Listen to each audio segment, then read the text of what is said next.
From Keene in the Shire, the Liberty Media capital of the world, this is Daryl W. Perry, host of FPP Radio News for Tuesday, September 13th, 2016. Silver is trading at $19.08 per ounce. Gold is valued at $1,325 per ounce. And according to BitcoinAverage.com, the average price of Bitcoin is $610.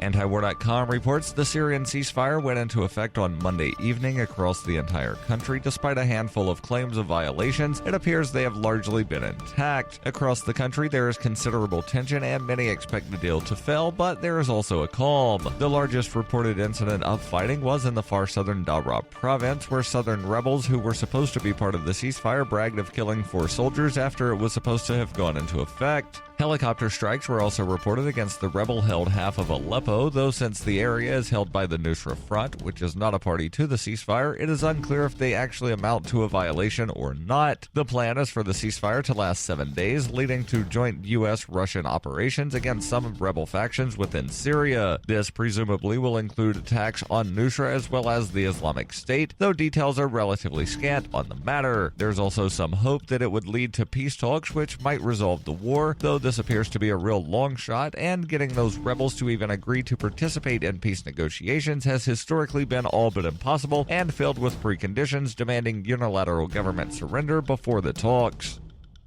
Are you an advocate for free market money? Do you promote Bitcoin as an alternative in a fiat-centric world? Then you need Spend-A-Bit in your arsenal, the search engine for things you can buy with Bitcoin. Spend-A-Bit aggregates millions of products from thousands of Bitcoin-enabled merchants. Keep your money in the free economy. Visit spendabit.co today. Bitcoin merchants, ask about our merchant suite to reach even more customers. Spendabit.co.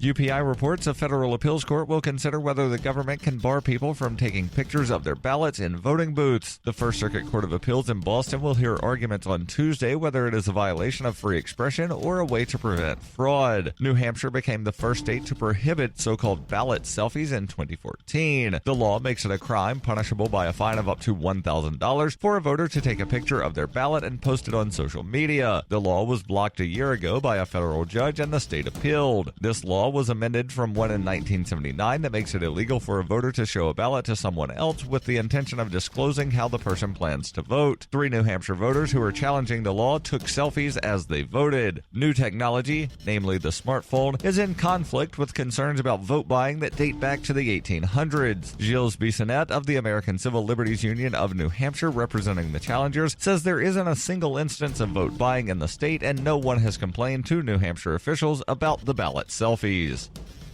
For nearly 40 years, Roberts & Roberts Brokerage has been a trusted source for buying and selling precious metals like gold and silver. They also take Bitcoin for precious metal purchases and have permanently removed the minimum purchase amount for all orders paid in the digital currency. Call Roberts & Roberts today for knowledgeable advice on buying and selling precious metals and a forward-thinking approach to new technologies. 800-874-9760 or visit online at rrbi.co.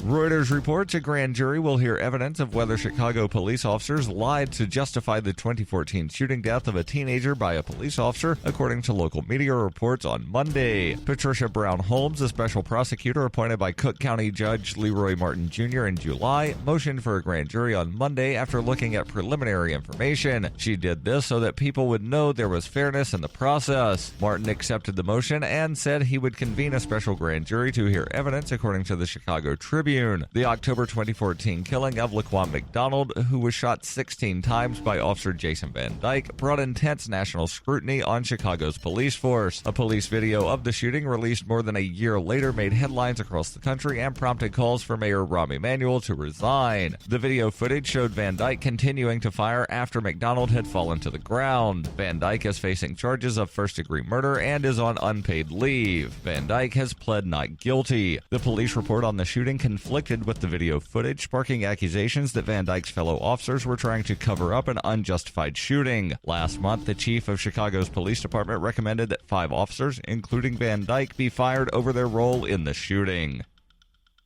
This has been FPP Radio News, online at fppradio.com.